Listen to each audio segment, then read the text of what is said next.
9-шы сабақ. Балық аулайды. Ловит рыбу. Сабақтың мақсаты мәтін мазмұны мен кейіпкерлерінің іс-әрекетін нақтылау үшін сұрақтар құрастыру және оған жауап беру. Үлгі бойынша сөйлемдегі сөздердің орын тәртібін сақтап, жай сөйлем құрастыру. Оқы, қайтала. Читай, повторяй. Қармақ, балық аулау, ілінеді. Көріп отырғандарыңдар, қармақ дегеніміз удочка. Балық аулау, ловить рыбу. Ілінеді, клюет. Мәтінді рөлге бөліп оқыңдар, жаңа сөздерді анықтаңдар.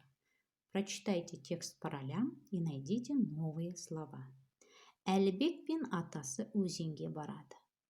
Әлібек и его дедушка идут на речку. Олар балық аулайды. Они ловят рыбу. Қармаққа балық түседі. На удочку попадается рыбка. Балық. Ата, мені алып кетіңізші дейді. Рыбка говорит. Дедушка, заберите меня с собой. Атасы, неге? Деп сұрайды. Дедушка спрашивает. Почему? Балық, рыба. Бұл өзеннің суы лас. Мен лас суды ішпеймін деп жауап береді. В этой реке вода грязная. Я не пью грязную воду, отвечает рыбка. Әлібек пен атасы өзенді тазалайды. Әлібек и его дедушка чистят речку. Балық оларға рахмет дейді. Рыбка говорит им спасибо. Мәтіндегі жаңа сөздер.